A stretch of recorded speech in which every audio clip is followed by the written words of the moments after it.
Цей регіон розташований на заході України.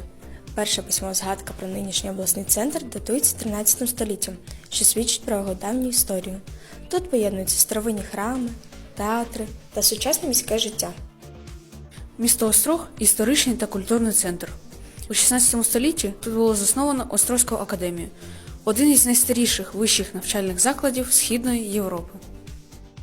За ініціативи князя Костянтина Острозького тут надрукували Острозьку Біблію – перше повне видання Святого Письма церковнослов'янською мовою.